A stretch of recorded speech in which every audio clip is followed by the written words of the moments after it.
All right, lots to talk about today. Doing a bunch of different stuff I haven't done in a long time. And also even the content is quite, we're taking a hard pivot from my typical content. I think the world's on fire. Everyone knows that. And I was thinking to myself, I want to do the most wholesome painting. I want to make the most wholesome painting I can. Just let's find a reference and mirror it. And something that brings me, I guess happiness, but also just something that I just, somebody that had an impact on me. I won't get too sentimental on it. It's just a character from TV, but also there's this wholesome element that I think I just wanted to go in a different direction today and the next couple days, I'm guessing, or the next day or so. And I haven't done a grid in years. And I really believe in the grid, and it gets a bad rap, but it really helped me to learn how to paint. And it would also help me to really figure out my colors. So I think there's some downsides to gridding for sure. And I see the criticisms. I get the criticisms. But I also see there's a lot of value in using them. And also because I chose a subject matter that's pretty off, like this is going off the rails for me. So if you've seen any of my other work, you'll see my work's pretty chaotic, surreal, and really based off of, the majority of it is completely mysterious. Like even for me, as I go on in the painting, it's a journey to find the subject and it's an adventure. Whereas there's no adventure. I know where I'm going from the start to finish, right from the jump. And that is very different for me. And because it's a figure that I guess there's this element of respect and there's this element of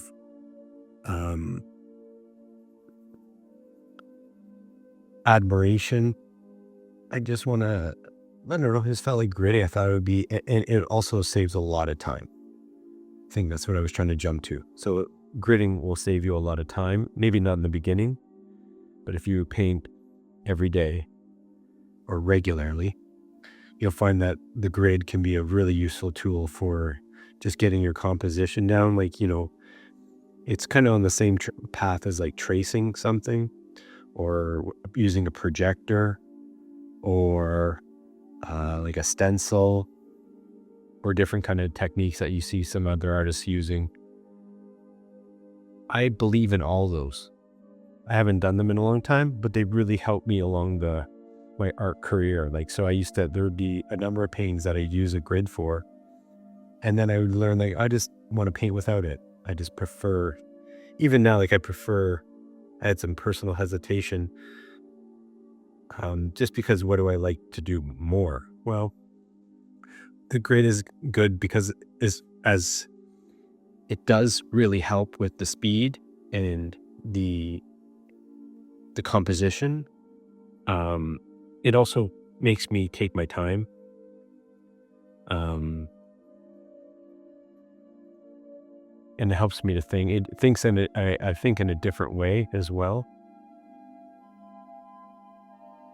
Especially because I haven't done it in a long time. So I'm kind of rambling about it, but this is the adventure for this painting. It is a straightforward portrait and using the grid and trying to like contribute something to the world where I was going to paint some raw chicken wings. So it was either this portrait or a bunch of raw chicken wings, or like I'm still thinking about doing like a genie lamp, and all those things will probably come to life at some point.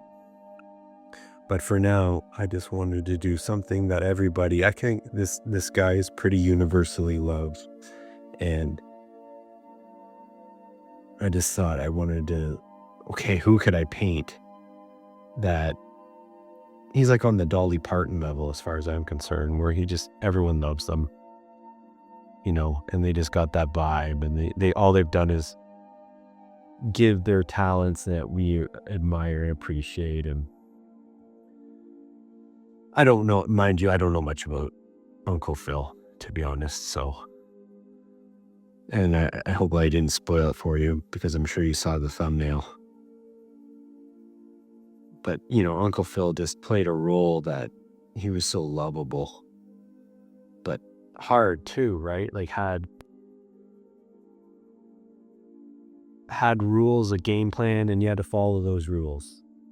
And if you didn't, usually you figured out for yourself why you should have followed those rules, right? That was the lessons. Like, disobey Uncle Phil, find out for yourself why you should not have disobeyed Uncle Phil.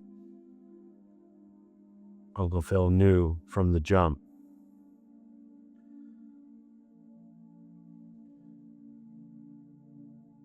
So this is also a really good, like, let's say you didn't want to grid the entire painting, you just wanted to grid out your drawing. Another great tool for it is like getting your drawings right. I typically draw with acrylic, and I typically draw without a grid, but I draw with acrylic, and that's how I get my drawings done these days. But this is a good technique for if you just want to draw with a pencil and use the grid to help you map out your piece in advance. And then you can even erase the grid and then start painting, or you can leave the grid on and then start painting. For me, I've just done this so many times, so it's kind of like throwing a wrench in my own thing. I wouldn't really necessarily mimic what I'm doing, other than take my advice like you should for Uncle Phil. Like, just draw it all out with pencil first, and then you'll have your drawing in there, and then you can go from there. I'm also doing this quite quickly, but that's because I know I'll be coming back to this piece quite a bit. And to be honest, like, the grid is just a guide really for my composition, where his eyes are going to be. I just want them in quite quickly. I don't want to spend time messing around with Uncle Phil's eyes or mouth or teeth. He's got his teeth in this photo. And even the layout of things like the layout of a jacket. I don't want to work on that. I just want to get this painting of Uncle Phil out as quickly as possible. Sometimes it's important to see, I have this mark here. That's 1, 2, 3, 4, 5. Then I'm going to match it on my reference on my iPad. So I'm pretty sure that's 5 here. It takes a while to also even learn how to map yourself. I used to have 1, 2, 3, 4, 5 all numbered. 1, 2, 3, 4, 5, 6, 7 all the way down on both the reference and the panel. Good. It's good. And it takes a while to kind of figure that out. But it's like driving a car, because like I said, I don't think I've done a grid for 3 or 4 years, maybe longer. And I used to do it a lot. And like I said, it really helped me in the early stages.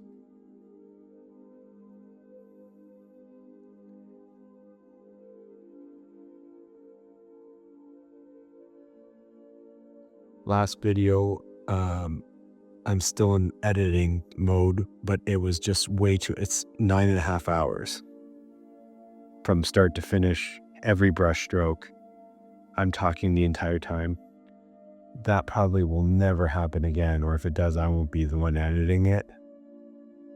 I'm glad I did it, but my point is that's not happening this time.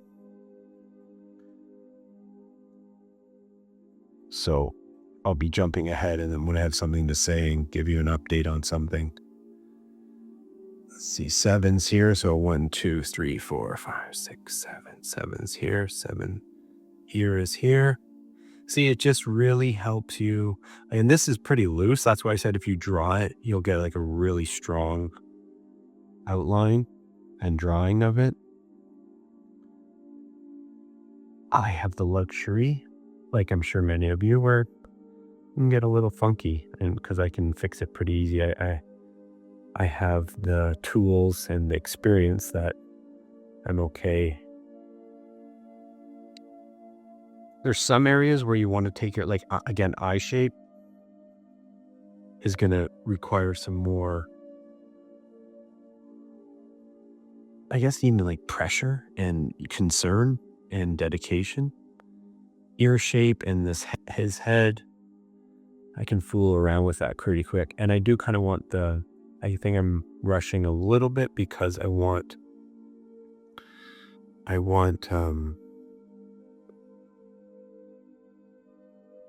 this underbody, let's call this an underbody, which it's not really, but it kind of is. It kind of is.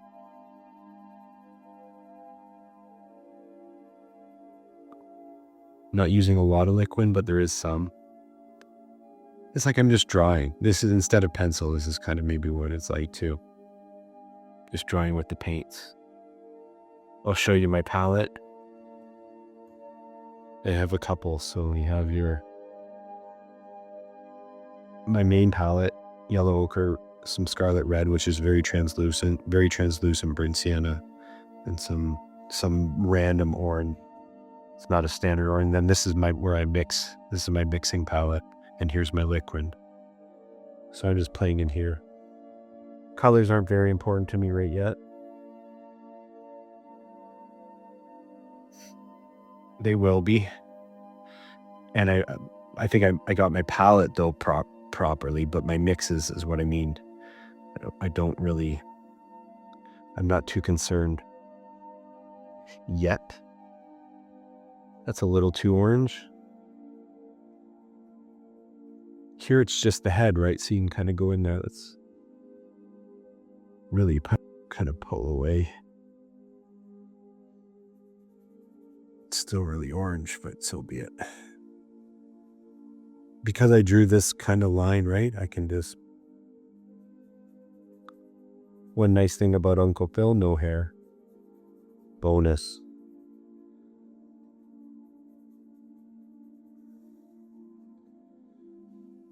So 5 is here. So here is where his eyebrow starts. Yeah, it's, you know what, I will be honest. If you do end up painting a long time and really something that you're passionate about and you spend a lot of time on, it's nice to know how to grid. And you can come back to it when you need it or when you want to. I'd say it's valuable in that aspect.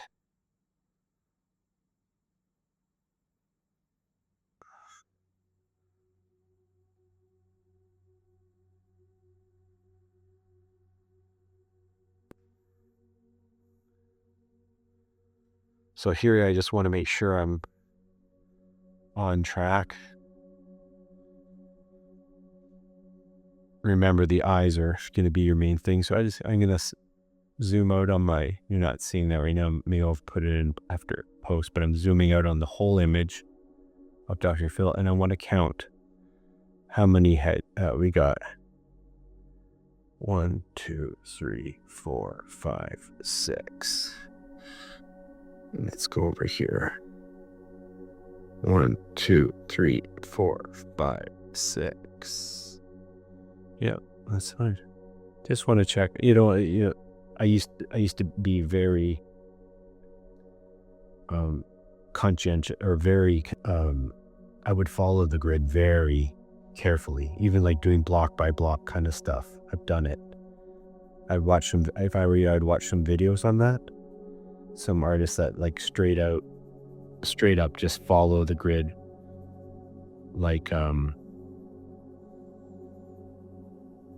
not extremely, but just very like dedicate the painting process, and the grid is very important. I think that's important. You should do that. Learn how to use the grid. This, you're seeing me use it just for composition, not so much as the entire map.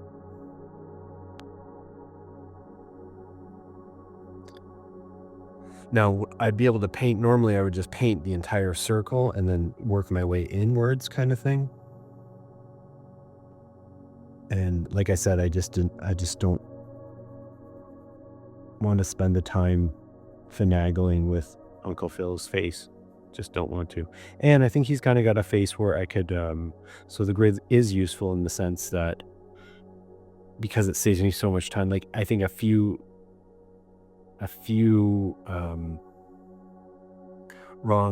small wrong turns could bring Uncle Phil to a scary place really quick, where you're like, who is that? It kind of looks like Uncle Phil. So I just also want to avoid doing that. That's another bonus of the grid.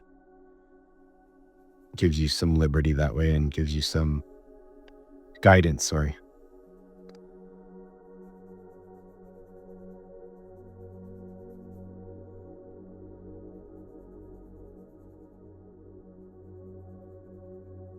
But like one cool thing is the way that I'm thinking. Hopefully I don't derail you too much. But once I got the ear in, everything else is pretty easy to like line up.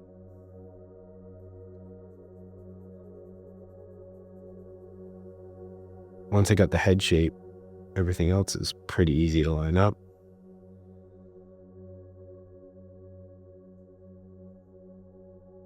Believe it or not, I actually got to be a little careful of the background. I don't want to add too many different colors.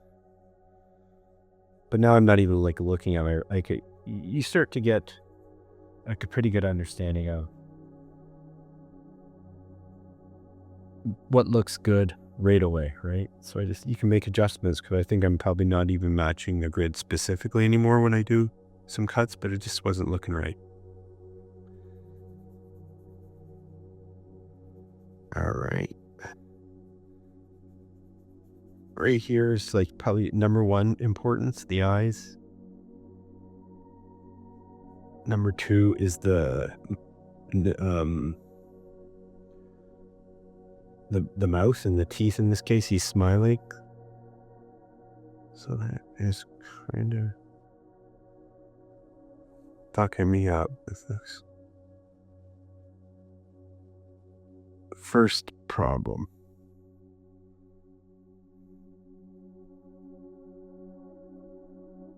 I'm also not wearing my glasses. I probably should be.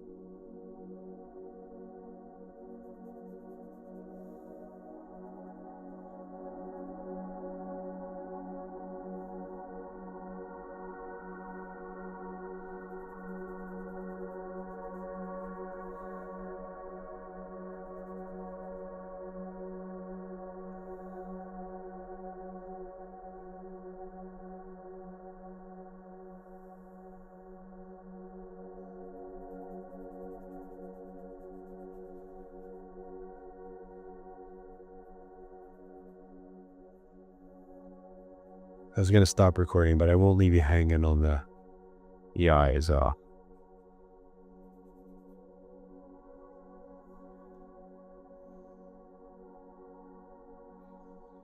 Actually, I'll probably pause it here, but I'll keep recording, but I'm not going to talk. Okay, what is going on here? I need to check something.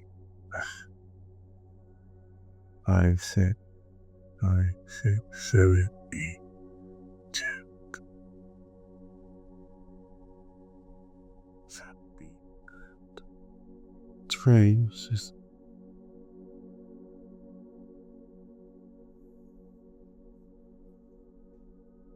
This eye is messing with me. This eyebrow. It's like here, up, comes down. You got to get this shit right. I'll tell you that right now.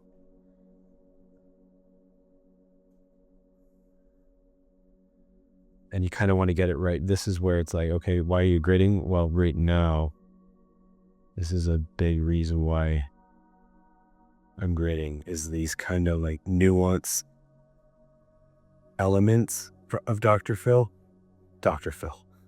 Uncle Phil. Perfect example though of my head shape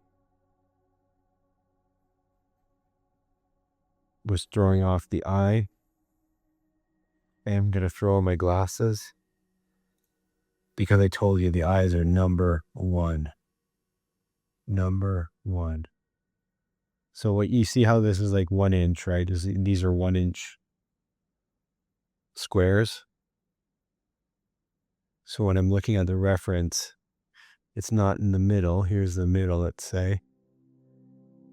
His top eye goes all the way across, down a little on this side, and not in the middle, right? Just slightly. I'll make it a little fatter so it gives me, when I make these lines fatter, I can go up and down. It is that nuanced. Hate to tell you that, but this line will either get shifted up or down. And you have the main, same with this line. And this, his bottom of his eyelid is straight across and then comes up like that.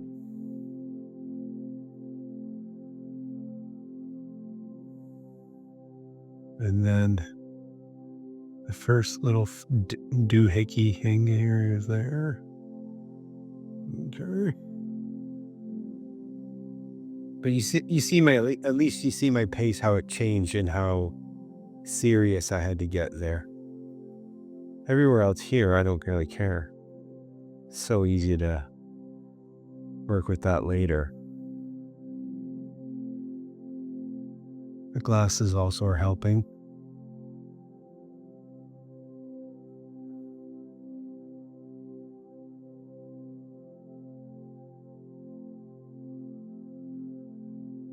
It's kind of on an angle still.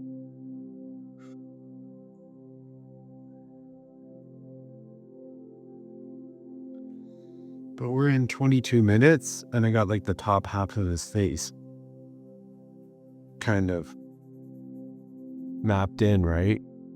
That's the power of the grid.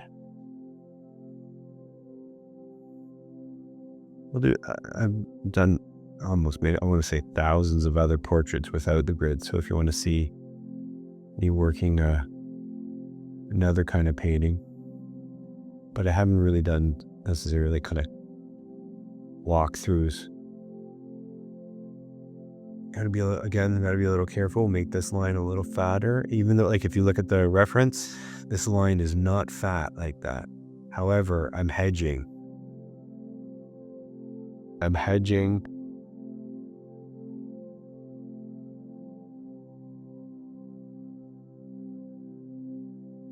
because I'm not sure if it needs to go up or down yet. This comes over here.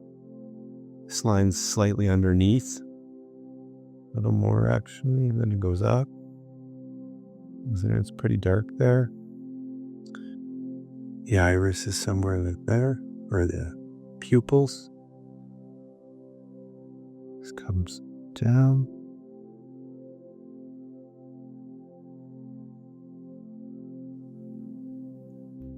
Now again, I'm just going to throw this in your face. Hopefully some of you get it. But you just keep working it. So even if I'm kind of off, it'll start to show as the painting progresses. And I'll be able to fix it up. If you're early in your painting life, then you want to take more time with this gridding so that you get your things. Like I said, you might want to draw it out, then paint it on, still keep the grid. That will help. Do smaller boxes. That's also a really like a secret tip. Like maybe do 1 centimeter instead of 1 inch. That's good. That helps. Because then you can get the real details. There might be some reason for that sometimes for me too. I haven't I used to do smaller boxes.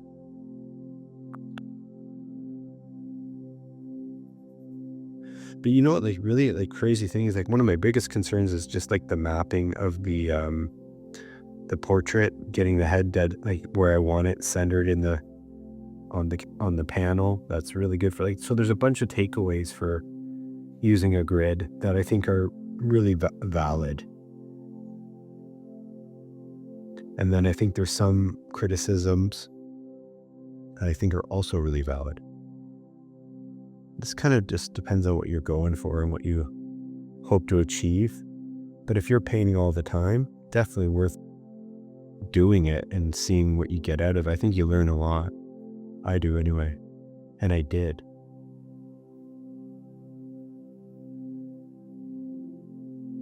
But again, you can see the pace that we spent here already, even though it's still pretty quick. It is now a different pace. Putting on my glasses also help, like setting the pace. Let's say, okay, we're in detail mode here.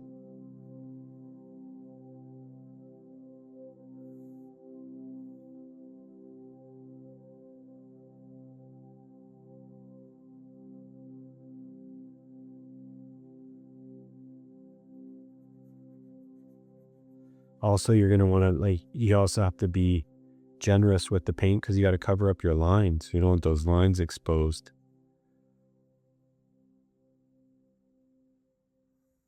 That's not good for anybody. I had a painting in the past where you could see some of the lines years ago and the customer mentioned it. I had no response.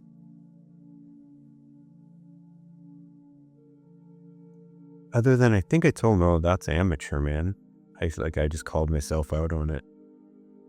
Can't be seeing the grid lines, dude.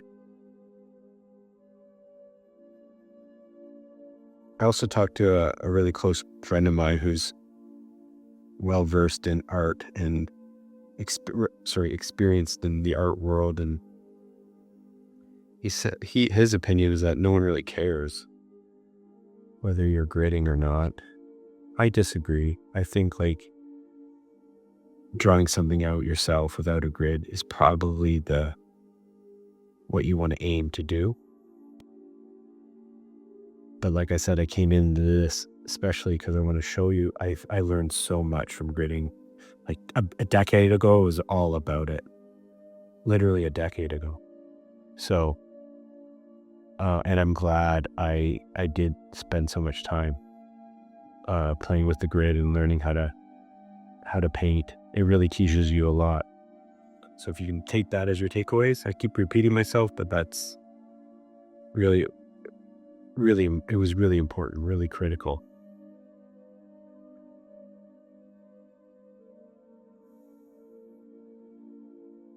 So concise.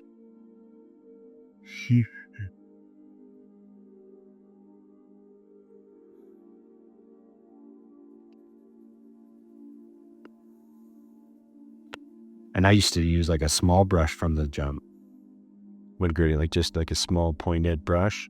So all my strokes were very small. And that also sets a pace that's really helpful. So if you actually set out and just don't hype, this is actually pretty small itself, but if you use a small brush from the jump, that will really help you with your pacing because you can't do any like it's a slow burn. I recommend that too. I like a brush like this.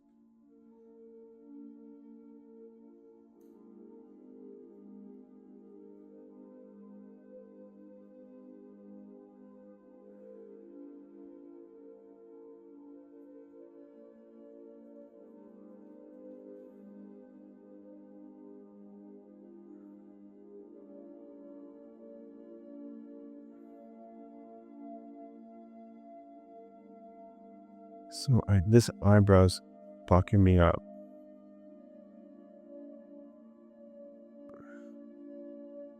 The head shape of the head is fucking me up. It's just more round, I guess. Now, because I'm not using like a lot of liquid, this will take all night to be touch dry tomorrow. But I'm hoping in this session, we can get the shape in, even if I don't fill it all in. Fill it all in. One more time. Fill it all in. I want the lines all in there so I can kind of attack it with a different mindset in the morning.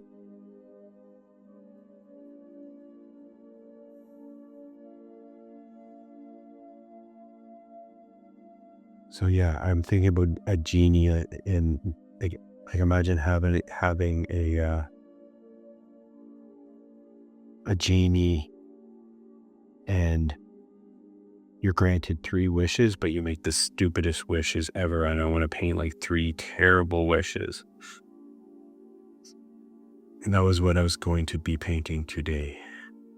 Until I realized, man, I was watching the news and the world's kind of in dire straits.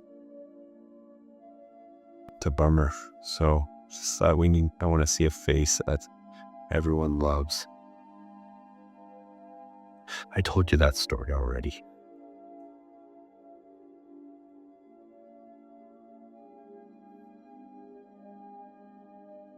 You gotta be careful. Blues are also take a long time to dry, so if you want to use blue, get some liquid in there. Most blues anyway.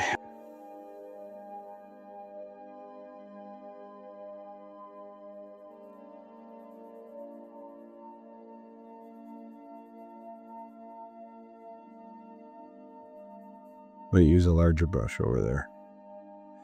He comes to a point here. This is the widest part where his face comes out the most.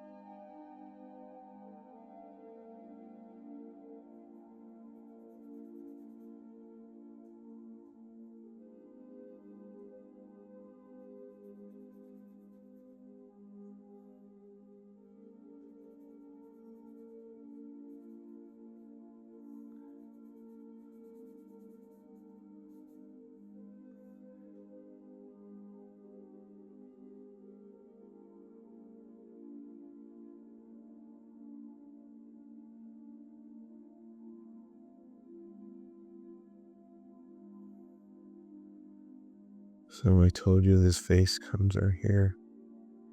That looks good.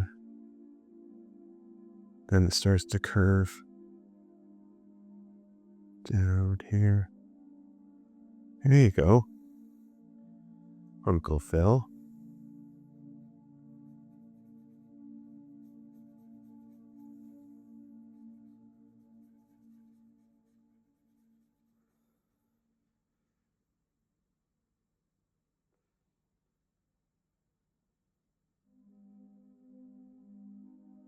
So I don't really have my lines anymore.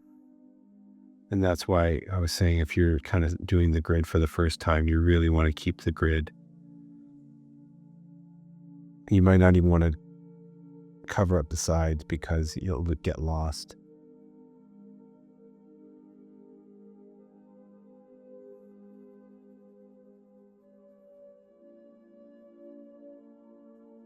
And that can be a bummer.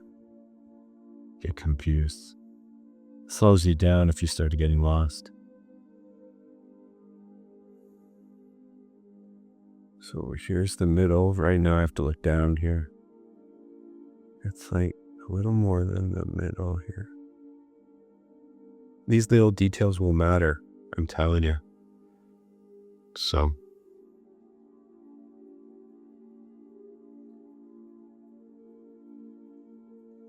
a slight resistance in the paint, very little.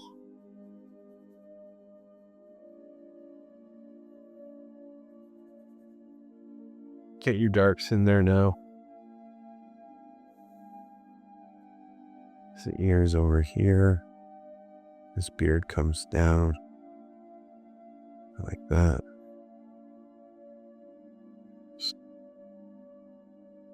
This comes over here. Get those darts in. So it's just a value. Like I'm got blue and blue and black. So it's a pretty deep. Oh.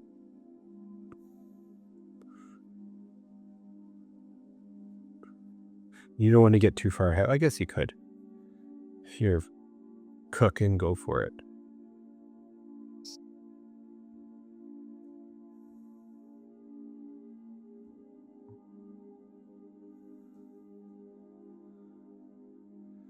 There is a lot of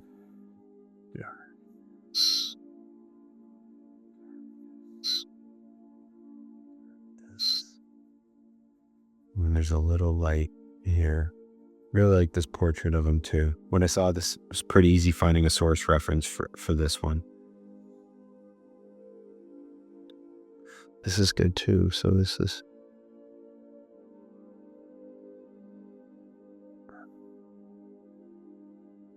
his jacket here.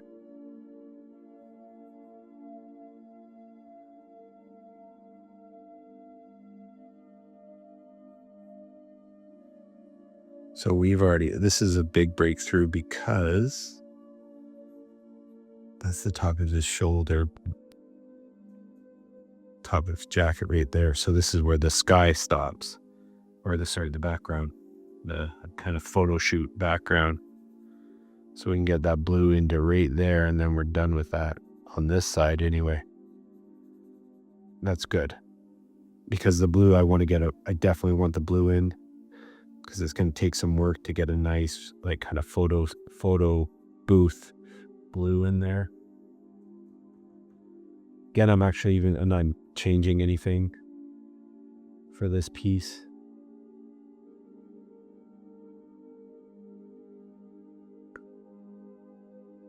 Meaning I'm keeping the reference pretty,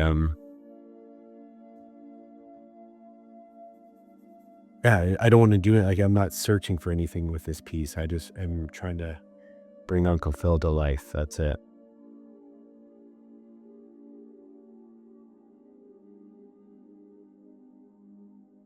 His nose is here. And one more here. So I'm jumping the gun here a little bit, but because I just want that blue in there. Right? So we're even gonna, this is just a helpful tip. Again, because you have the grid, you have the drying time.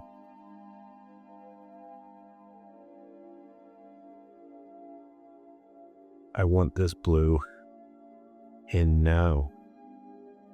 Now, sir.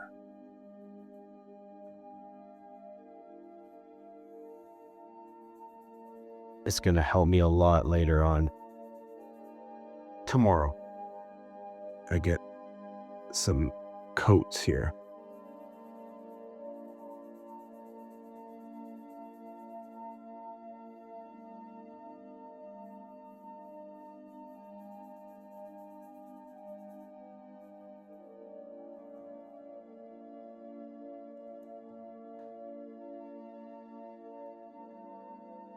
And in fact,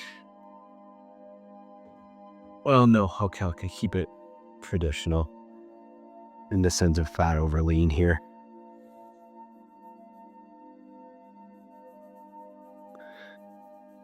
And be careful your marks. Like, your marks meant something before I saw that I was going to fix this up. No.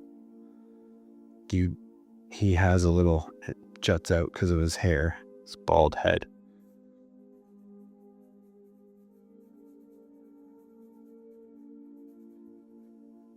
I think part of me is rushing this, but I'm also excited to challenge some of my skills to how quickly I can get this piece done.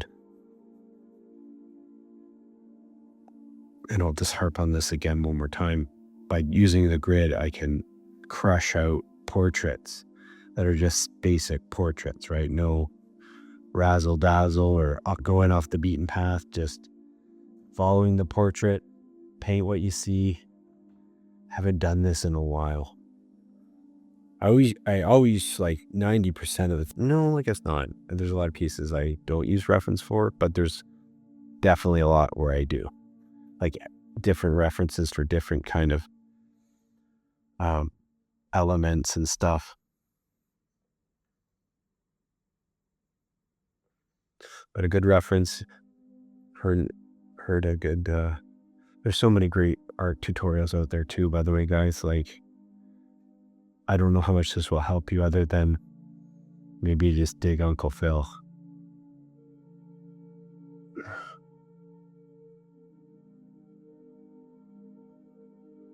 And I kind of don't want to get myself into being a tutorial guy as much as just talking about ideas. That's what I want to bring to the table. Because I think ideas are the most interesting part of my art career and my day-to-day. I think about them all the time. Like, I will literally pull over my little moped with my wife on the back and write down an idea in the side of the road.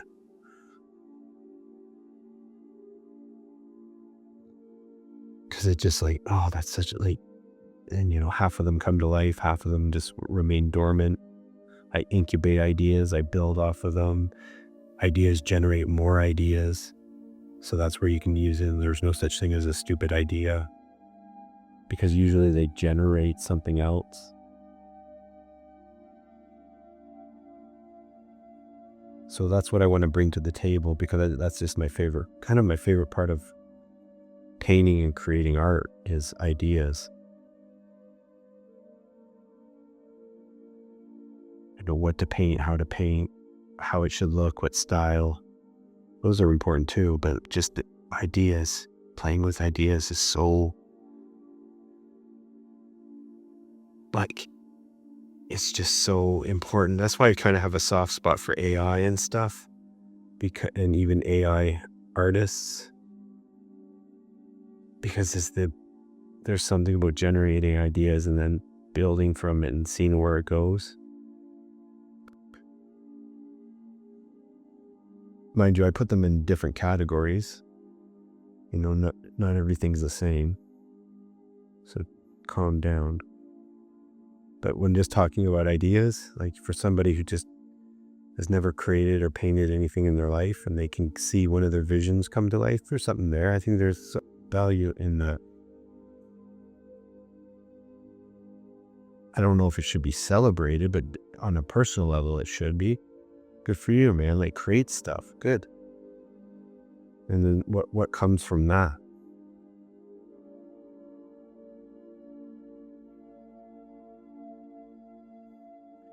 AI is also great for references, right? Photo references now. So the days of Photoshop are over, where I would spend countless hours fucking around on Photoshop to get a reference photo. That's over. So definitely, I got a few close friends that are absolutely, they're not going ballistic, but they truly hate AI with a passion. And I hear you. I think it's going to open up more opportunity. Like, for me, the reference photos alone is worth it.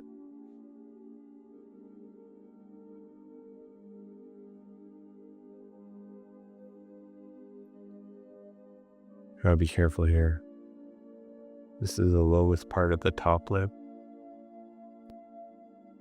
Remember, eyes, mouth, nose, head of the shape of the head, which would kind of include ears.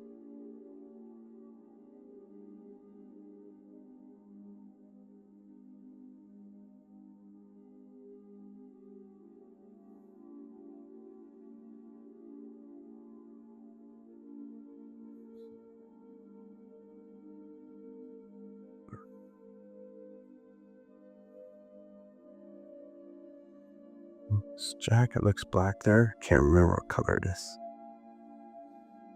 It's like a black gray. Don't need to spend too, when something's really dark, it's going to really cover the grid easy, so you can, don't stress over it too much, just get those lines in, because as we move down, I kind of want everything at least to be touched. I hope we can get this draft in this underbody.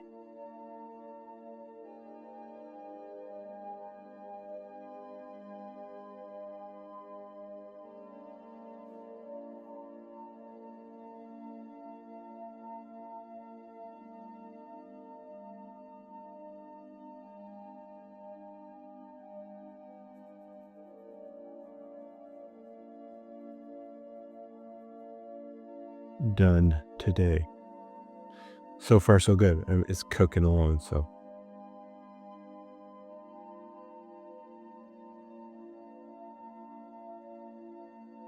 He's got his mustache.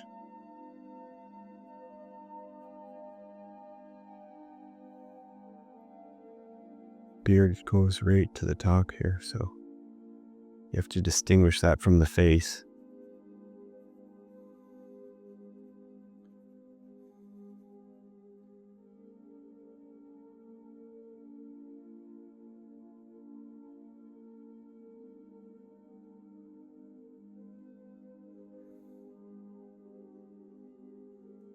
Kind of gotta change the palette a little bit for the lips.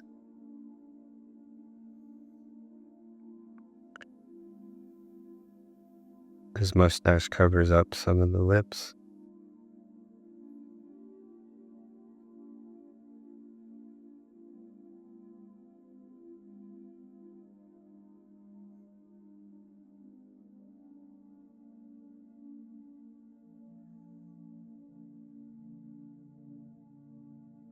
Looks like it might be up a little too high.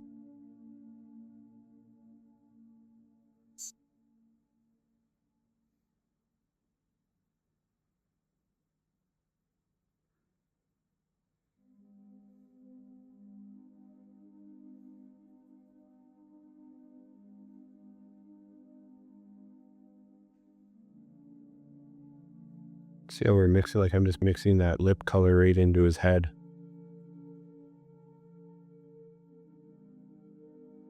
Let's get some darkness going on here. There's a pretty deep shadow here. So I should, yeah, whatever. I shouldn't have made it like that. That's old. That's how I normally paint. Right? That's me blocking out my. That's kind of a mistake when gridding, to be honest, because the grid you want to take advantage of. If you're gonna use the grid, use it. When I do this, good Lord, that's me painting how I always paint. The grid you don't want to. Whatever. It's fine. We're gonna end up doing both anyway, because as I cover up the entire painting, there won't be any grid anymore. So, is what it is. Now we got it. White, the same thing as the blue, so the teeth go all the way over here. Yeah, I'm kind of not really painting like I used to with the grid. I used to like really zoom in and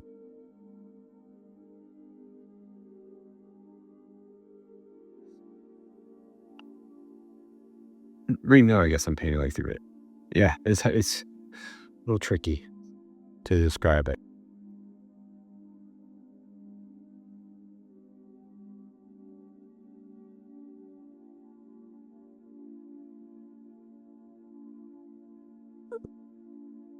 In this instance, I guess we're just doing both. We're blocking and using the grid for a guide.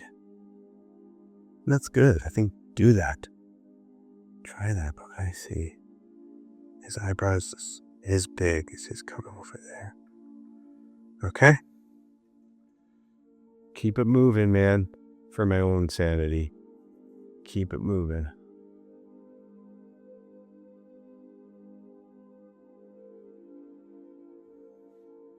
Keep it moving.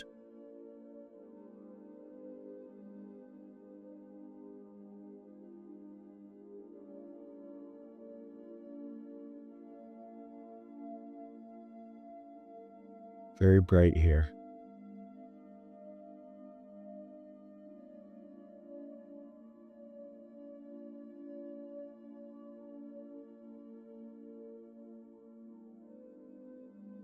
Brighter than a habit. It's like a peach, orange, yellow ochre. We're not going to get it this round.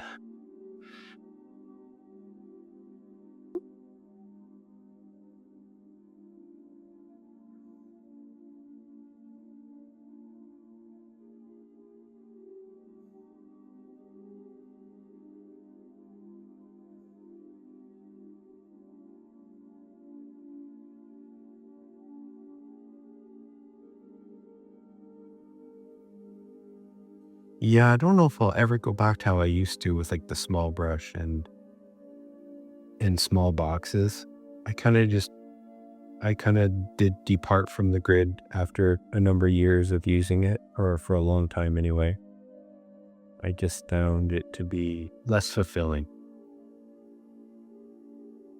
Like step by step, like I would even have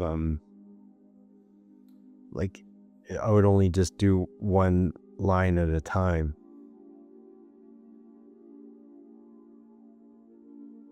And I think when I started to paint without it, I found it to be much more rewarding. But I would not be able to paint the way I can paint today without it, without going through that. So that's why this wrap with you exists.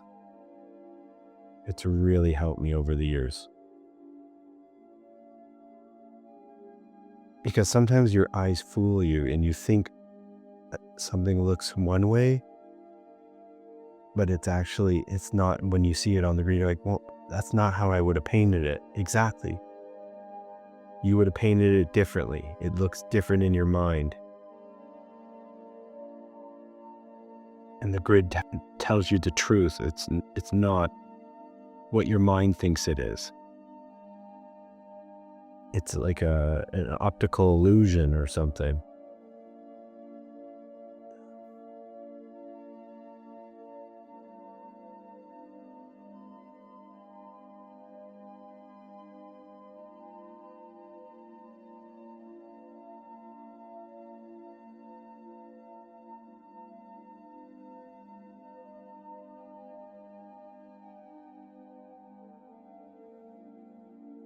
So the grid really helps you with like really mapping out a portrait. And when you do it a number of times, your brain starts to learn from that.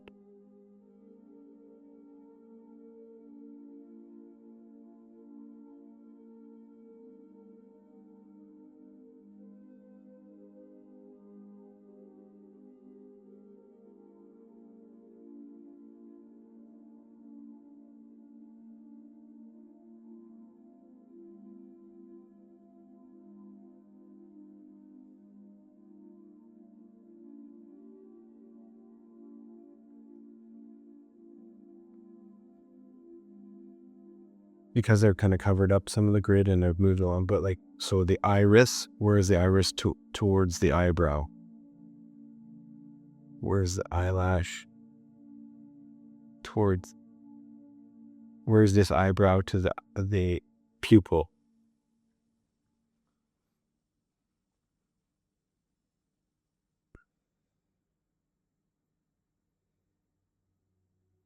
That's how I normally map things out.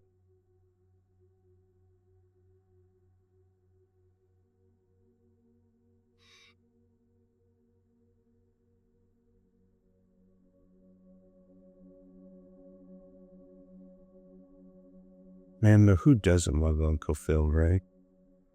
Jeez. And you know what? He's been dead for like 13 years.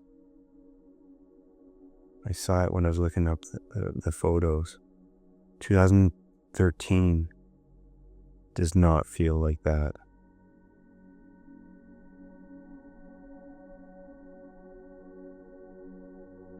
right? Come on. Feels like maybe 5 years ago.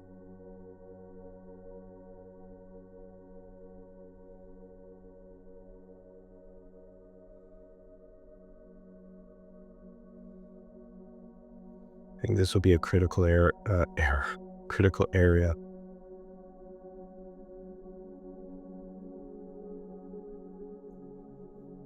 See, it doesn't look like Uncle Phil. It looks like kind of like some sort of version of Uncle Phil in like a squirrely alternate universe. And they're kind of discouraged by that. So it's kind of why I wanted to create. But I might have rushed it, guys. So we'll see. See how it turns out.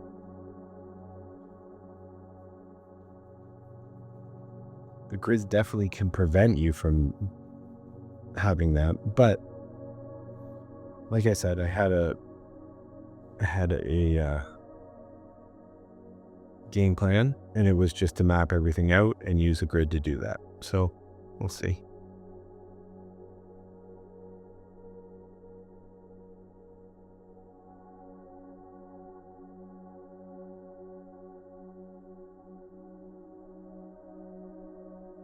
Maybe if you rush a grid, it's better to not use one. I will be honest with you after. So far though, no, I would say that's not true.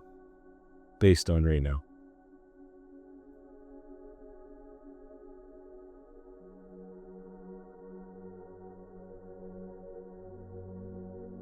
Because even just getting the head in there and like see how he's like perfectly centered.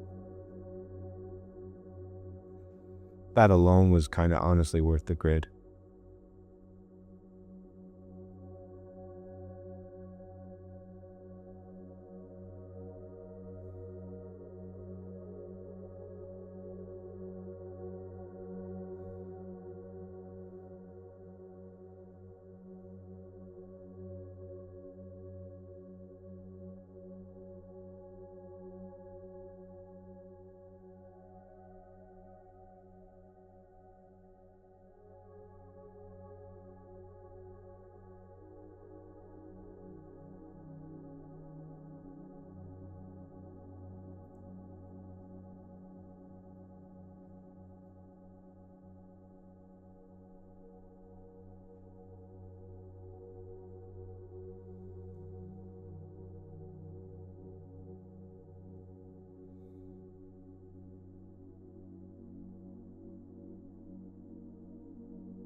Looks like somebody, but not Uncle Phil, right?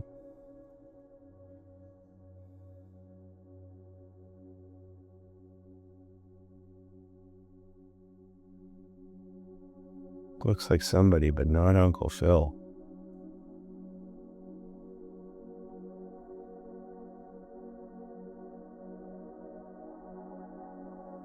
I just really want to clarify the beard from the jacket just for tomorrow. So we'll go a little darker here. Just this beard is not dark, it's like gray black, not pitch black.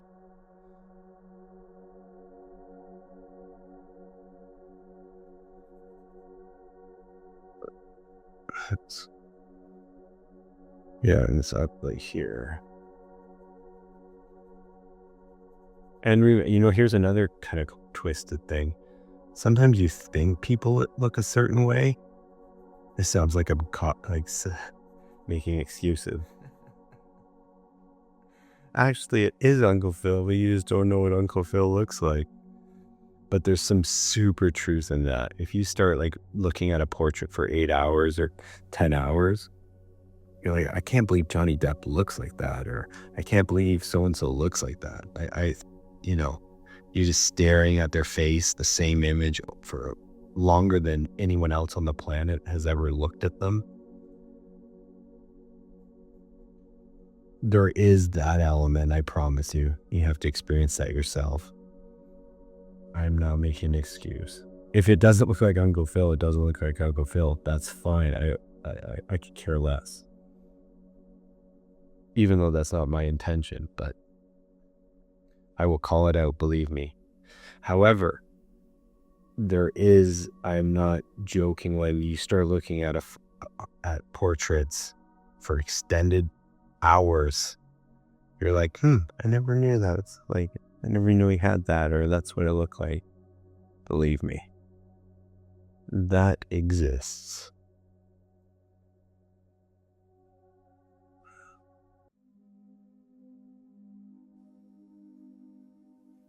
Still no resistance with the previous layers.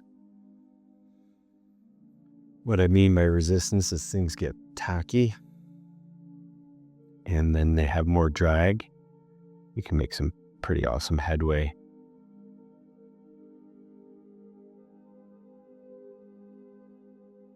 When you hit that drag phase.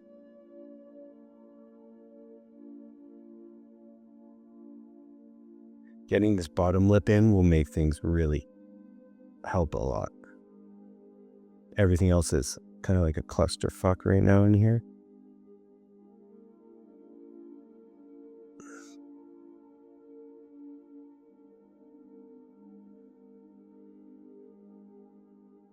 But like the bottom lip is pretty, you most likely will find it a little easier to manage than the rest of everything. Because like I said, this is a clusterfuck. Same with his eyes a little bit. The eyes are obviously what make it Dr. Phil. That's why I told you eyes, mouth, nose. Sure, nose and head.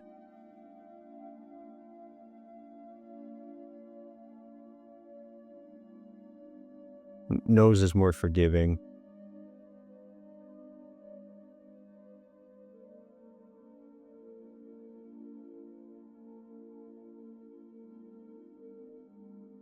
Eyes are not.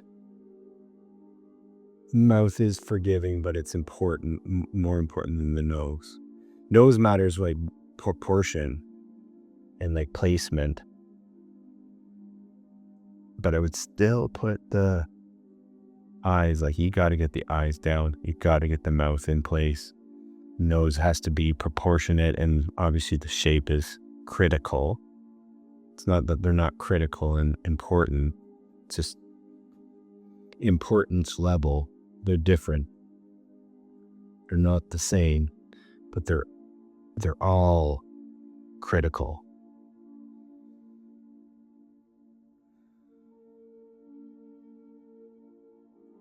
Ears though, like I could give him elf ears and you still clearly know it's Uncle Phil, right?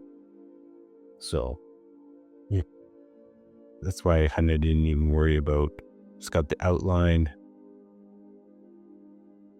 You get it. You get it.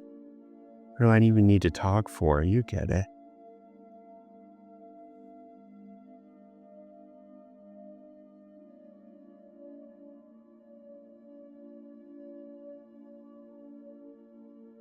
Or am I talking? You get it. You get me. So I kind of didn't get the mouth. Why? Because I fucked up that color. It's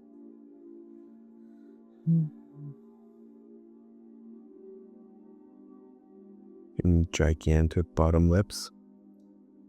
Bubba gum trim. Maybe that's who I'm painting all along. It was just joking. Yeah. You know what also is a good technique if you don't want to grid is tracing. Again, tracing will get a bad rap. And you can even say like rightly so, but you learn a lot and you get an interesting painting out of it. And then you can do it again. And you can even try like, okay, I'm not going to trace. And I'm going to trace one and I'm going to do the same exercise again. And I'm not going to trace, but you trace first. So grab some that cellulite paper, cellulose, or whatever it is called. tracing paper. And you do it, and you do something pretty simple, basic, map in all your lines. Like I could have even done that for this one because of my motives with this piece are kind of different than normal. Right? Told you, I'm just painting a face that we all need right now. So if tracing him out would be, in my mind, for this piece, totally cool. I do feel it in my gut when I'm doing stuff like that, but you get over it. And then what you really feel is that you just get so much gratification when you don't trace and you don't grid. You just draw it out yourself, or you map it out yourself with your acrylics like I normally do.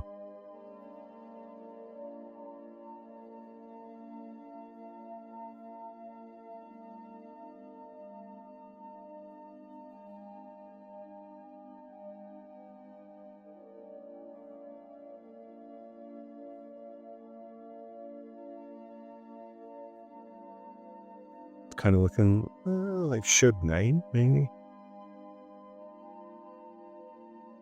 Uncle Phil is Suge Knight? Suge Knight is Uncle Phil?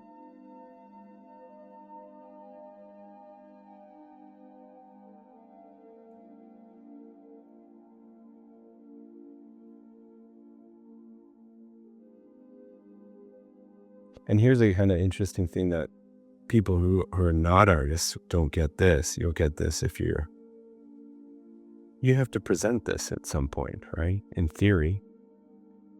Like especially the longer if you're just painting for the joy of it, you never have to show a single soul. You're good. You can paint anything. If you are kind of a full-time artist, I will be showing the world this. And there's always room for criticism. And it's welcomed, I'd say, in my opinion. One thing I just want to check before we get ahead of myself. I am going to do one more count before I finish his face. Why? Because I want to make sure this line, I'm pretty sure it is, but anyways, 1, 2, 3, 4, 5, 6, 7, 8, 9. 9 comes to here, and you see? Let's do that now. 1, 2, 3, 4, 5, 6, 7, 8, 9. Yeah, we're in the safe zone. That could be like that. If maybe that would be my biggest takeaway for you. That's like the grid is really going to at least get you.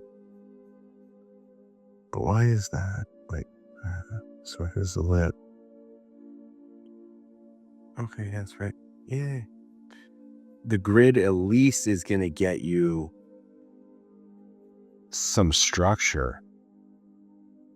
Right? You see, like when I'm so at least I know the grid's matching, even if it's totally off. As you can see, it's like it's very loose and rushed and frazzled and, just kind of discombobulated. But at least I know, hey, his chin is there. His teeth are there somewhere, even if it's loose. Everything is there. You have the bare bones. I kind of missed out on these eyelids, so you have to play around with them. The eyes, I kind of rushed them, but they are somewhere. They're not here. They're not over here. I'm being dramatic, but actually not. Like I told you, I did not want to spend any time composing Uncle Phil. I wanted the bare bones laid out for me. That's how I'm using the grid, especially for this piece. I'm using the grid so I get the bare bones laid out, and I don't waste my time trying to do that. Not waste my time, just didn't have the energy. I don't think I would have painted it today. I wouldn't have started, and then therefore he wouldn't make it. The way my brain works, by tomorrow, by the time I wake up tomorrow, I have fucking moved on, man. and my generosity to paint a figure that everyone loves would be finished. I would just end up painting my chicken wings and my chicken wing and be painting my chicken wing. That's it. So I kind of had an idea. I wanted to see it come to life as quickly as possible while keeping, respecting in a sense, or really trying to drive home how much we love this guy. So that's why we graded.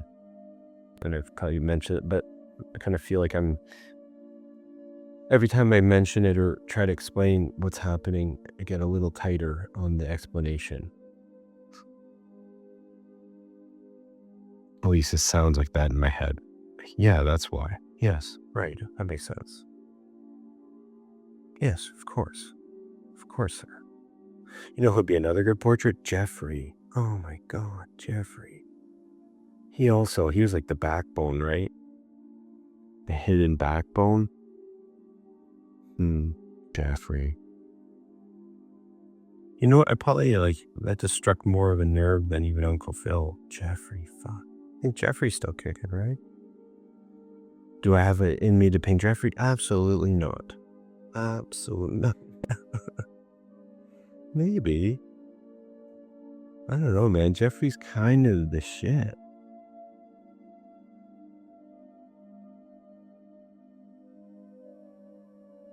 Jeffrey was like kind of hood, kept secrets, knew when to spill the beans, when to keep his yap shut.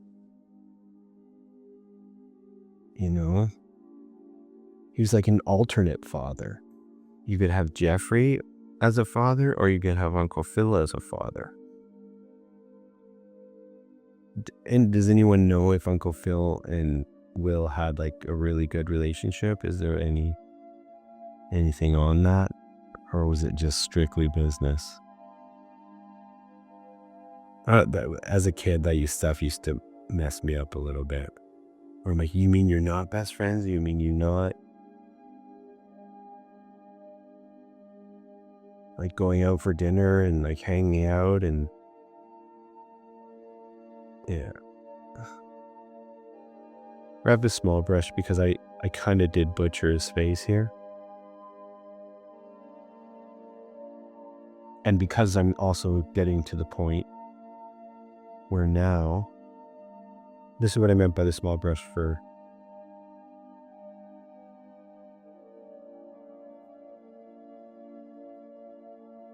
the entire painting. Probably might have been better off doing that, to be honest, because I wouldn't be where I'm at stage-wise, but I would have I think a tighter foundation. So that's even a note for myself. If I'm going to grid again anytime soon, I would just be using this brush. It slows everything down. You can't pull anything too dramatically. Can't push anything too dramatically.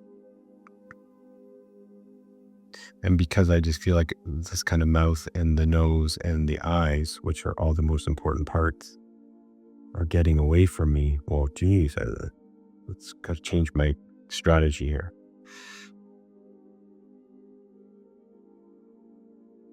I think it also affects the paint, the way you the way I work, and the flow gets affected differently. I won't dive into that, but you experience that for yourself when you use a larger brush versus a smaller brush. I think most artists go from small to large to small. I do not. I like to, there's oftentimes I use small brush for way more than another person might. Kind of helps mitigate my mind, my flow, mental.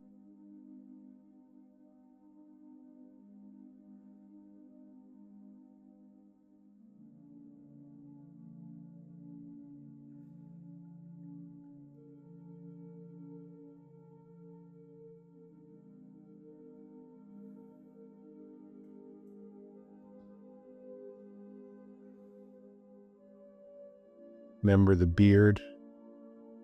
Note to self, the beard is white. And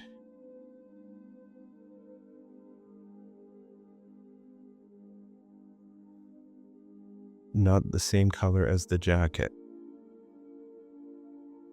I'd rather even have it like a gray, even where it's black in a lot of places, than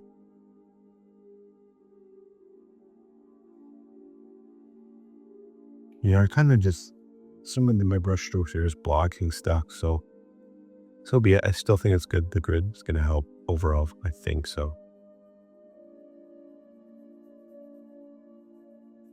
But we'll see. I am kind of experiencing it as I go. I don't think I'll have too much revolutions by the time I finish. I do think the smaller brush, I wouldn't use the smaller brush here per se, but like around here from the jump might have been a smarter strategy. No, maybe not, because I told you if I didn't get this laid out, I don't think I would have painted it. I'm really serious about that. My mind is not forgiving in that way. Like, I just move on really fast.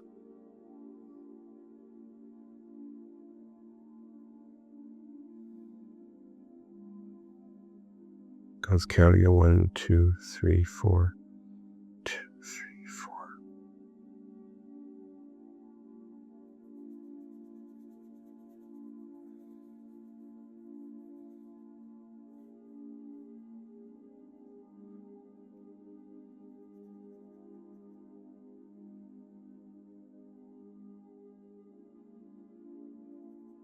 Start here, not there. It's fine.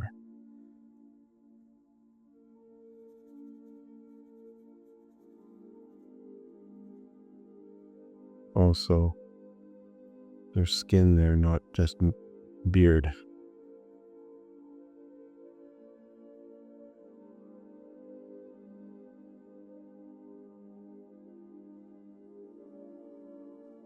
Jesus Christ. Oh, what are you doing? Painting. I'm painting, mister.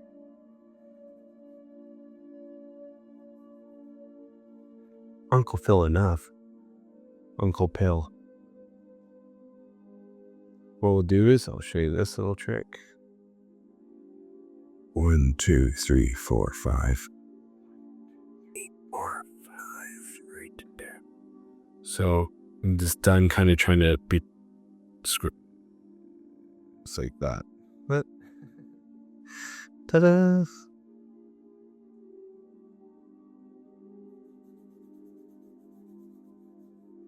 And we'll get 1, 2.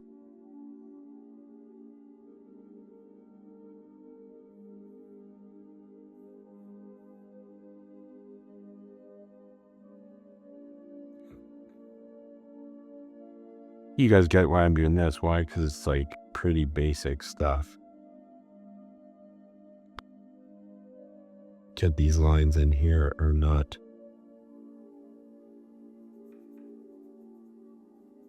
Are pretty, you got a lot of forgiveness here. But again, we got to cover these lines. And I want to come to this painting and hopefully it's touch dry. The most of it should be, in theory.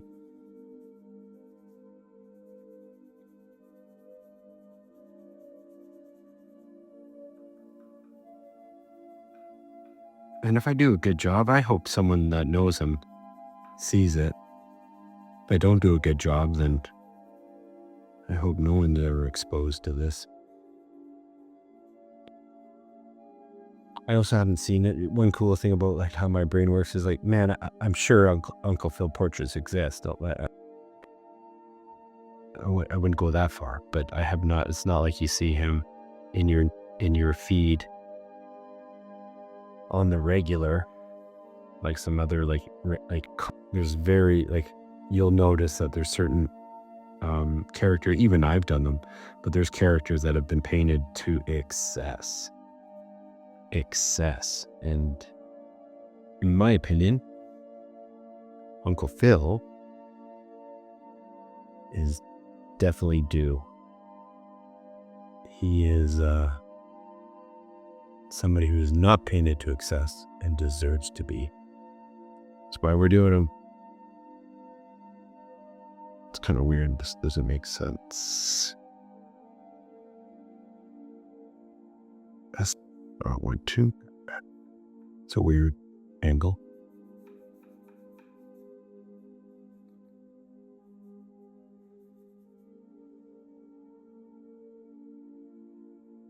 If you get those lines in there, then you're really off to the races tomorrow. And if it's a little too dark here, that's good because it covers up some of the lines. Same with it in this image here. He looks like he has, in this photo, we're going to probably keep, I might do an adjust because I just realized it's a yellow shirt he's wearing, and yellow is very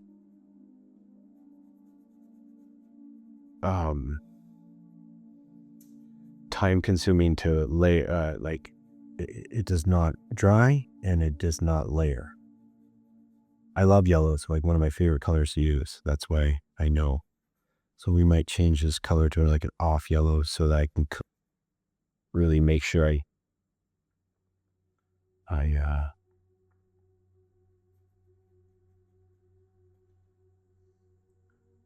don't get stuff. Like I will definitely aim for more yellow ochre, for example, than yellow. Because yellow takes, again, really long to dry, really hard to layer, takes like a lot of work and time. And I told you this Uncle Phil pace is not about, it's about seeing if we can crush through it and really pull out a really strong Uncle Phil painting. It's getting late. I'm running out of steam. I can hear myself babbling to you. But you saw, here's the first session. There we go. Got him. We did it. We did it. Am I happy with this? Not at all. I'm actually like, it's going to be, the next session will probably be the most important session. Because it's like, can I pull this together? Yes, we have it mapped out. Good job. Points done in hour and 30 minutes. Good job. I will award myself some points there. However, it's far from a portrait that I would stand behind, obviously. Even though I know that, I still kind of judge myself a little bit, like where we're at, even though I know it's got hours to go.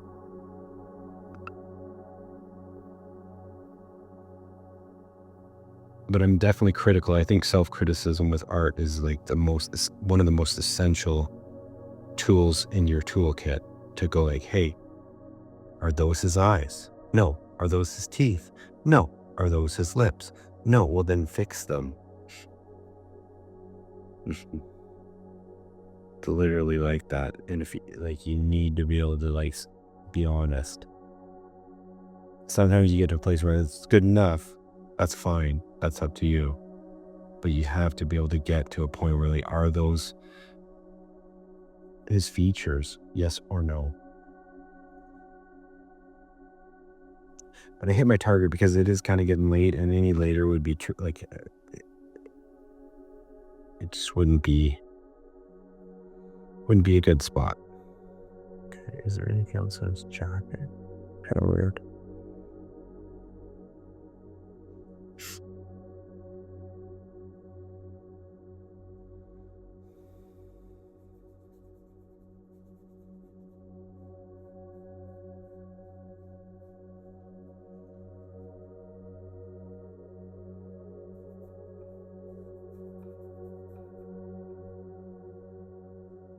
Hey, it's Suge Knight.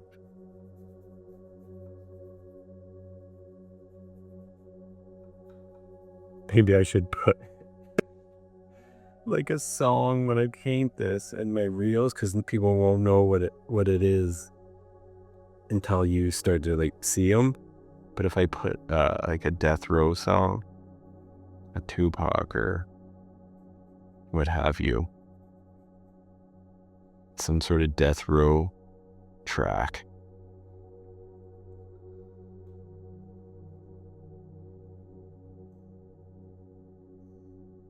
I would just confuse everybody.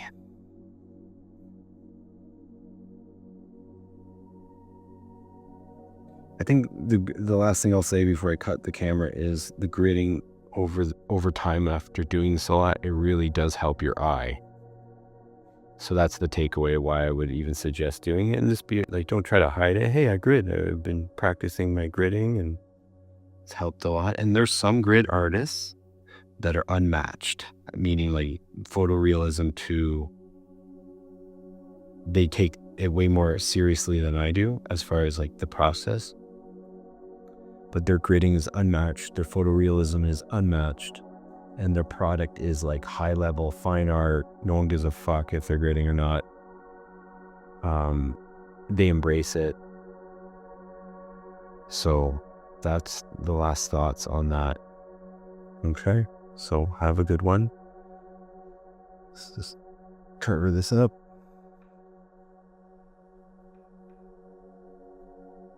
Maybe I'll hit the blue again, but I won't show you. Show myself doing that. Okay. Just get everything covered.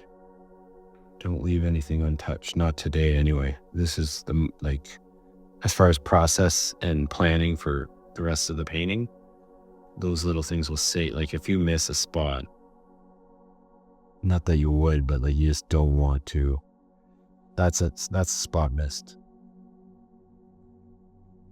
That's what I'm talking about. So not like clearly a black or a white area. I'm talking like, oh, I thought I'd hit that. No, you missed it. That's missed. And that would cause problems tomorrow. So it would really affect my workflow. Wouldn't end me, but it would affect my workflow.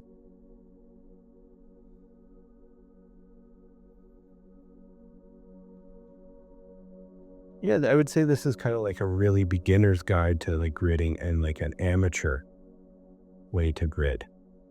Because like I said, I was just starting to realize, yeah, there's some fantastic artists that use a grid and have made careers out of it.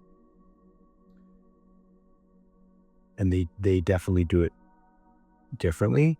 And I would highly like start investigating on YouTube some of those artists that are out there, because they take it way more seriously. That's why I'm calling this like an amateur grid kind of process. I hope the painting turns out professional. That's my job now. But as far as gridding, there's some blow your head back artists that use the grid that are all in on it too. Like not, they'll tell you it's part of they show you. Look into it. It's worth it. Because you can kind of get there in some ways, like certain parts of your paintings can really like, wow, I can't believe I painted that, even though you gridded, but you still blow yourself away.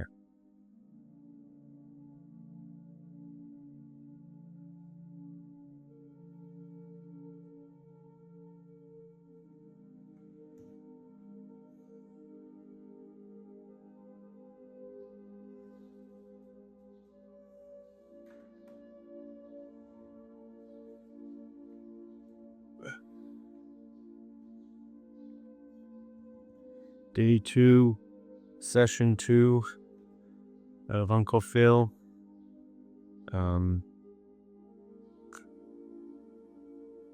Really happy this is coming to life. Really happy that we got this started. I told you the grid got me off the couch, so to speak, to do like a straight up portrait, which I haven't done in a long time. I also haven't gridded in a long time. And yeah, we're going for it already. So it's nice. I having sat on it overnight and then looked at it all morning. Oh, that's not right.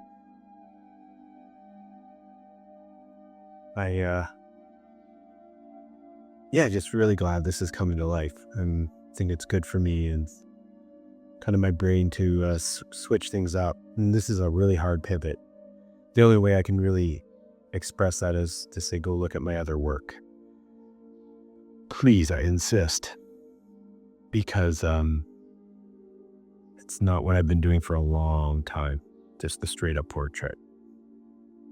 I will do some portraits from time to time with the intention of skewing them pretty hard and like hitting them,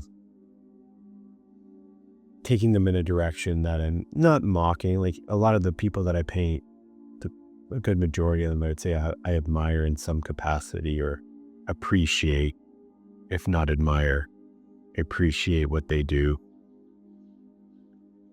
And, but then I still mess with them, still play with them in my little alternate universe.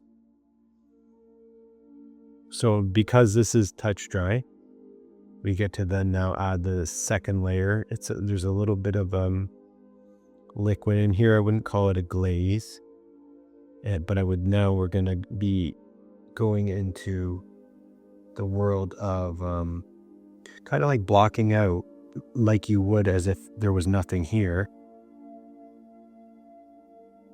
I'm still blocking out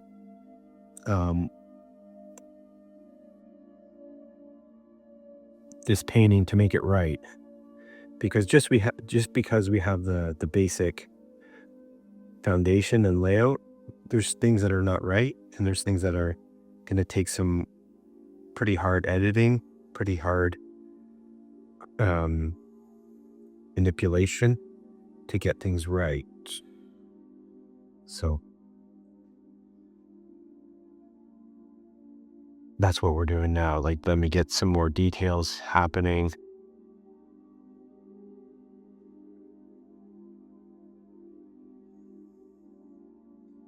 Let me get some of the shadows in there in the right spots.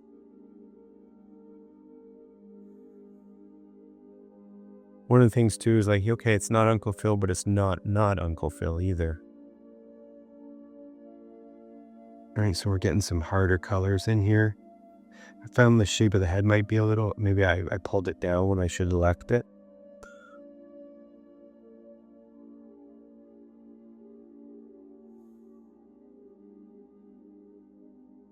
And I'll just say this for you, like, I'm pretty proud of the concept of painting Uncle Phil.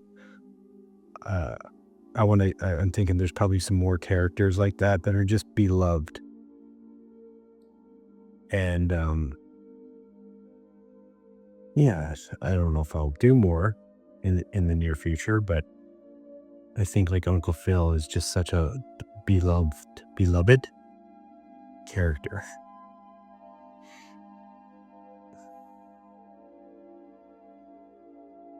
I think we're gonna go to a small brush. I think it's time. I was just trying to block out some of these main. I'll definitely show you the reference that I'm using too at some point, or I don't know how I'll edit that in, but love for you to see what we're working with.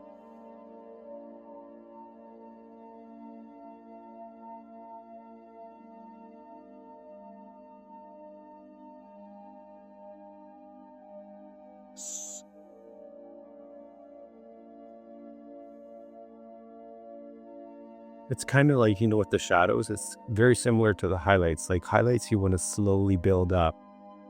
Shadows, in this case, I'm slowly building, I guess, down darker.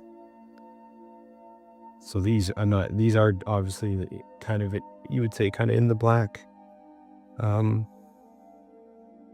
color wheel, like the dark side of the color wheel. But we're not going like deep hard. Not yet. And this isn't even matching the gray. This is just getting the value. Just slowly bringing the value where it needs to be.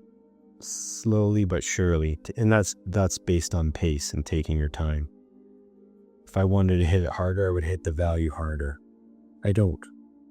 I really don't. I want to make sure I get everything right. Trying to be not only respectful, but really get make this look good.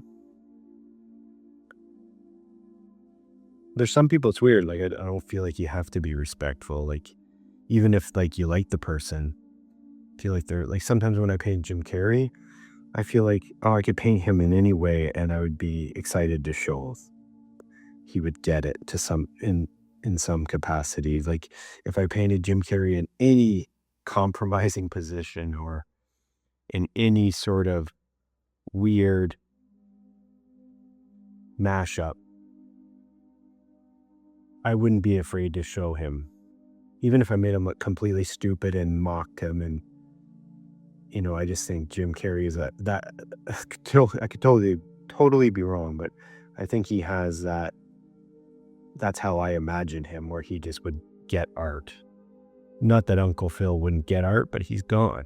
So to start putting tattoos on his face, I think I could justify it if I painted him like this once, and then I'm like, hey, I want to do him again, but bring him into a world of insanity, which I typically do.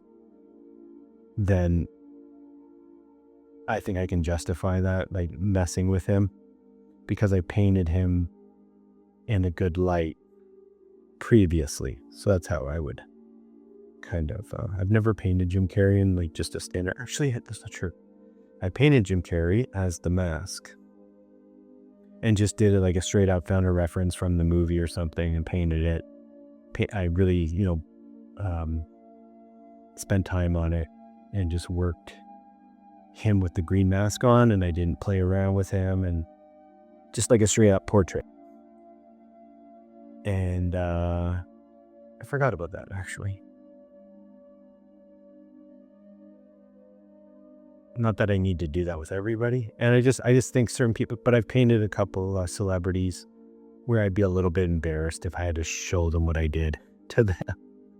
Because I think they'd be like, hey dude, this is like, it makes me feel that we care. But if I'm actually like sitting in front of them, it would be awkward. There's some people I've painted where I put them in weird positions that kind of unjustified, but in my rows, it's like I just paint. And some people are just lodged in my subconscious. Like I painted Steve Buscemi so many times. And someone once said, like, relatively recently, because I remember it, but they were like, oh, why'd you do that to Buscemi? Like, they're kind of joking, but they were also like, man, you really took him to a weird spot. And I love Buscemi. Like, I grew up with him being like his cameos in funny movies and Adam Sandler movies. Like, he's just deep in my subconscious for some reason. Even like certain characters are deep in my subconscious. So I just go with it. I don't really think about it too much. I don't try to, it's not personal. And that's what I'm saying. It would probably be personal if I actually ran into certain people and they didn't take it kindly. It would be awkward for me. So I'm not really trying to, like, a lot of my work is not pinpointed at, like, pointing at specific figures and trying to solely just mock them or make them feel uncomfortable, because they're just, standard, like, celebrities. I'm not really going after celebrity, but I do find their faces and some of the roles they've had are iconic, and so they're just lodged into my brain. Like, even Uncle Phil is like lodged, man. Like, clips will come up in my head like from time to time, be like, oh yeah, like, not even like super deep impactful and change my life forever. No, but just like something you saw as a kid is floating around in your head and it comes up from time to time. That's it. Now I can build off that story. Obviously with Uncle Phil, I think he did have a significant role and was important, especially at that time, in culture and everything, all that stuff. I don't want to block this with a small brush, so let's just catch up here.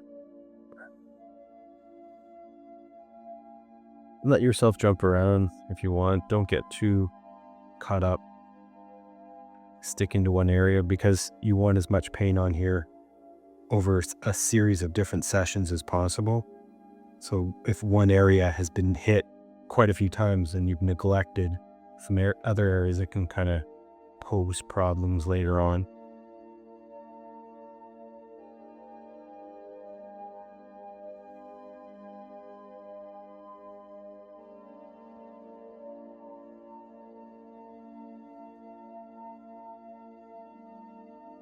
And that's actually like worse.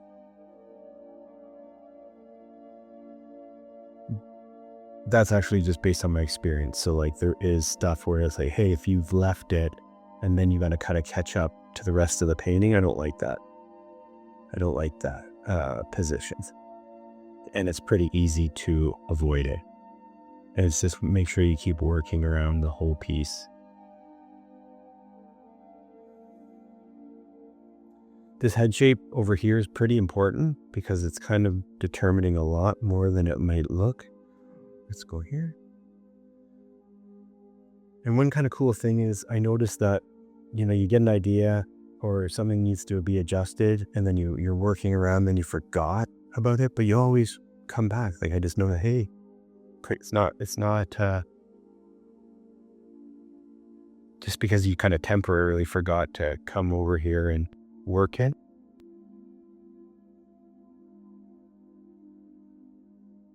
It's kind of just cool, I guess, to see how you could become like you can rely on yourself and you're like, oh yeah, I'll get to it. That's fine. I'll get to it.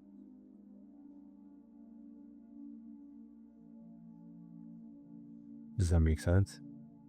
Like originally, I think started out, I want to block in. I said something about I want to block in a dark color. It felt like 20 minutes ago. And I was referring to this area. It didn't have any shadow that it was lacking, missing.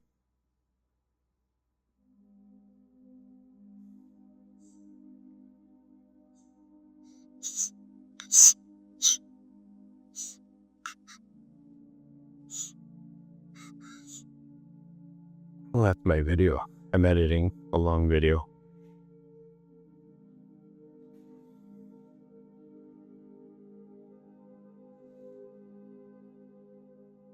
I went right to my small brush because it's just kind of time. In fact, a lot of this will be in my best interest to stay here probably for the rest of the painting. It's almost like it's like saying to me, okay, it's time to get serious. And I think that's kind of the right mentality to have too. Time to get serious, sir. And I think for me, it's the only way to get serious is like not only slow things down, but also get into the details now. It's just time to get into the details now.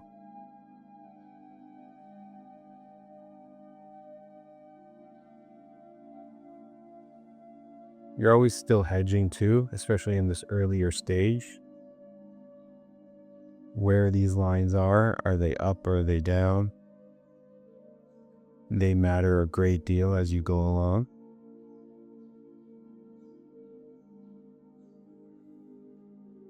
You're definitely covering up those white blotches. I wouldn't have any white blotches if I didn't grid. I would have painted like full circles and full bodies of color without the grid. So that's almost a personal observation, saying it out loud. I wouldn't have that issue. I'm kind of thinking like, okay, what's faster at the end of the day? So I don't have to move things around very much. But if you plot out with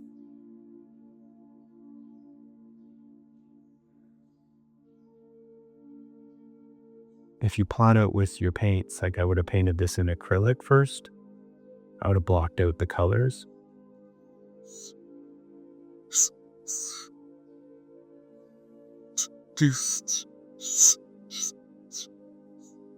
And there wouldn't be any sort of like blotchiness or...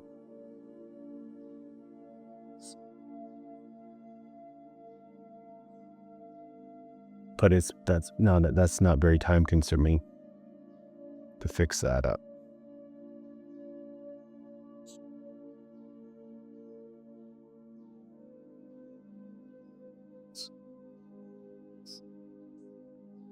So when I say like hedging, I mean make your lines, put your lines in there and just know that they can be adjusted. So if they can be adjusted, are they going to be adjusted so it's higher, lower, wider, fatter?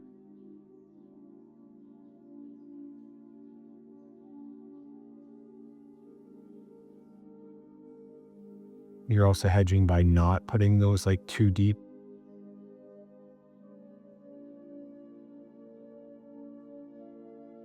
Too heavy of color and too deep.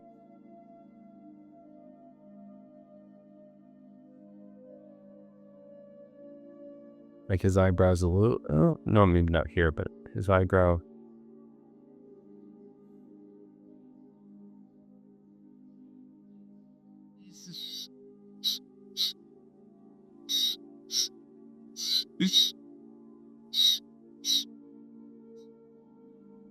I say this a number of times every painting, but you got to paint to paint.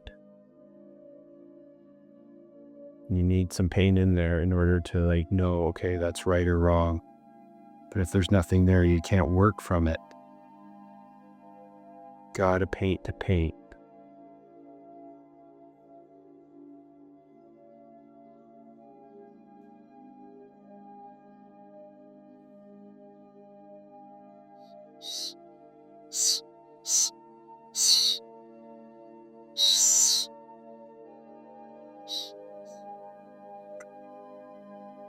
It's hard to read this side of the nose, so like I said, paint to paint, get some early highlights in there, that's fine. Why? Because I just need to map it out. Like, is this where are the lines correct?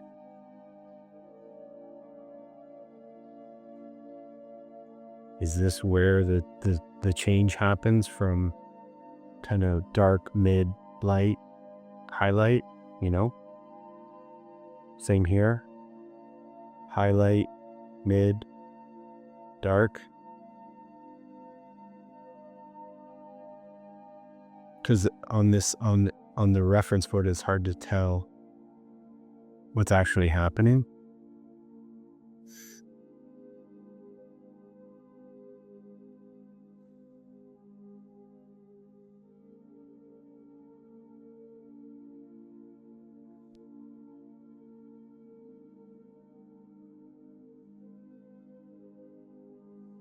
Same with here.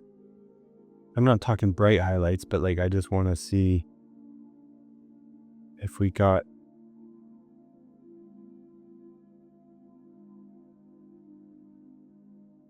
things in the right spot. Now is the time to adjust. I will say though, again, certain gridders won't have any adjusting to do.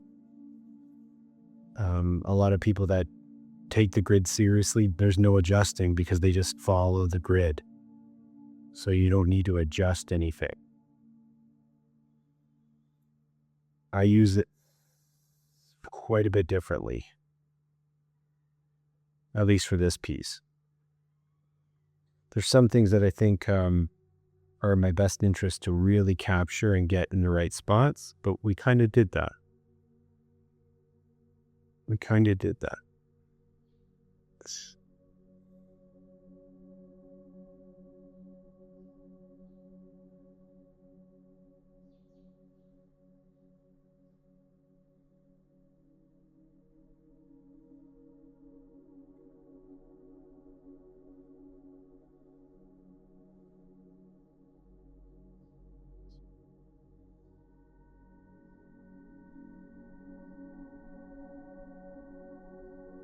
Because the teeth will take a bit, let's dive in. let's dive in. I'm just concerned about values more than details and shapes. I'm more concerned with shapes. Are the teeth in the right spot? Not details, not highlights. They all kind of blend together, so you got easy to just cover your bases by getting in the blocks.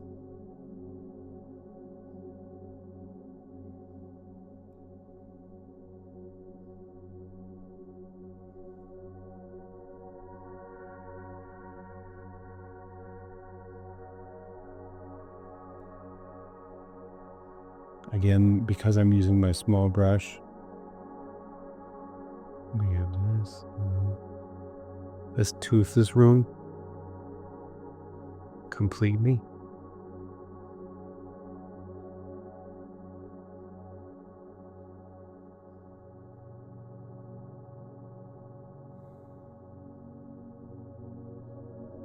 We're using the same tooth color again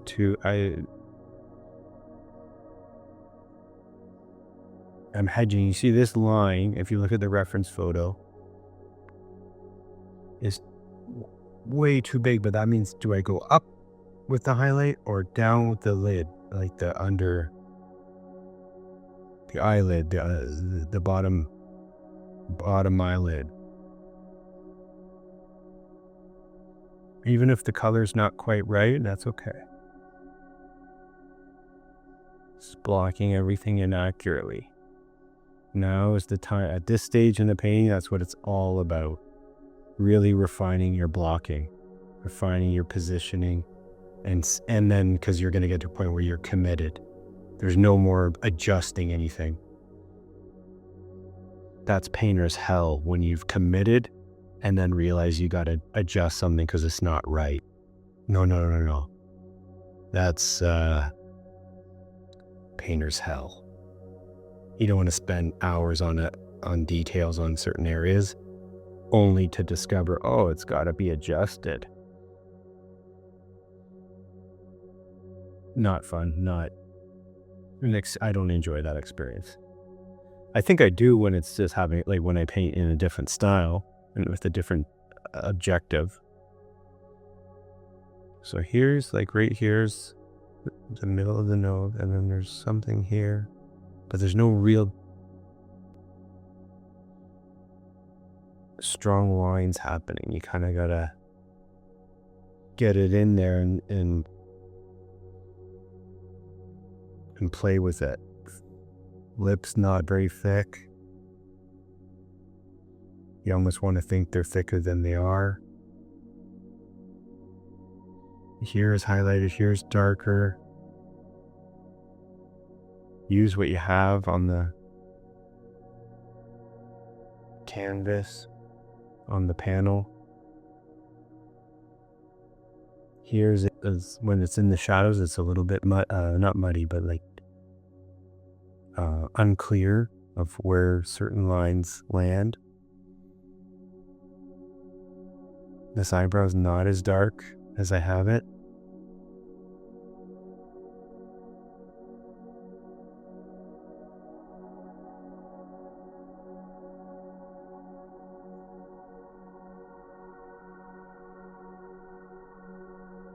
You can also hedge by blurring things. Blurring is a huge that's what I would normally do with the portrait to get my proportions right. I blur it. You can see that in some of my other videos, but I blur the image to look at it from afar and see, okay, what's in the right place, what's not in the right place. I think I prefer blurring to grading. That's how that's how powerful blurring is. Like it's as useful as a tool as grading, in my opinion. When you blur an image, like if I did this without the grid and I knew things weren't quite right, I would go over it with a padded brush, a dry brush, and start diffusing everything to see what we really have, what needs to change. That's probably my strongest tool, and I think I prefer it. just because you can avoid a grid altogether. But there's just, yeah, there's just something about painting